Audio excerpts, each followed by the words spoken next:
Hi guys! Welcome to my channel! Mayam taramna okchari. Ngasigi vlog asidi luhong pantha amadi lai haraubana chingmasingda sizinnagadaba nupagisu nupigisu angangisu item khudimak suna yauraba mafamni.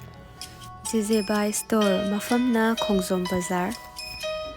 Mayam adudi kari yaubage habado changaga yengorasi. Sina faneki item ni. Sina muga suit ni ko. Machuse ing launa yam phajai.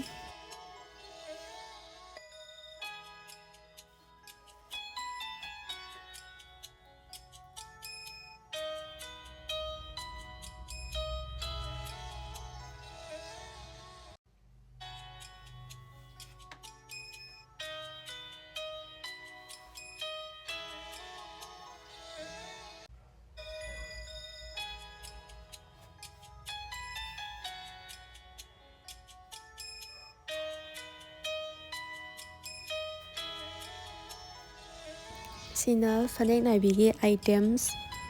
Fanek naibi machusu loi fajawan. Mayamsu hairiba store sida lakpiro aduga khudong chabase lawbiyu.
Mayam sina kaunana saba bag singni.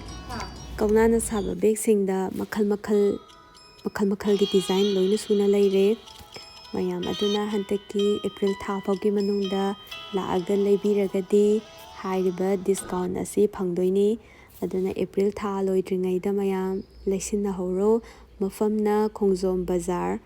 Store mamingna Jejeba store. Mayam sisu yam phajai ko.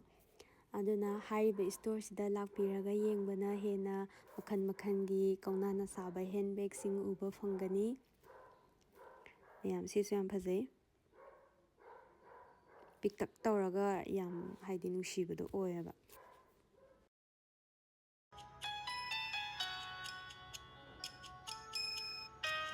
Mayam mathangisina tops blouse kumba mu yengasi.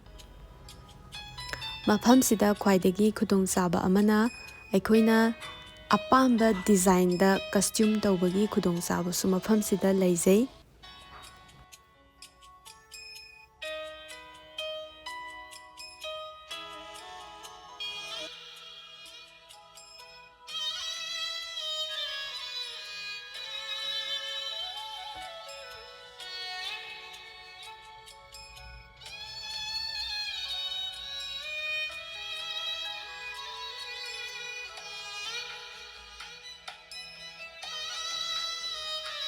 Akoin sum mi amaga sumana dedana blouse kumbada dum handwork henna tawningba adagi simple tawningba ayamba loina costume tawbiba mafamsida yazare.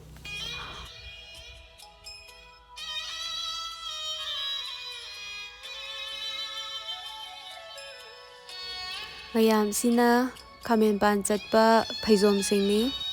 Lai haraubagi makhal loi sure sida nupigi nupagi angangi.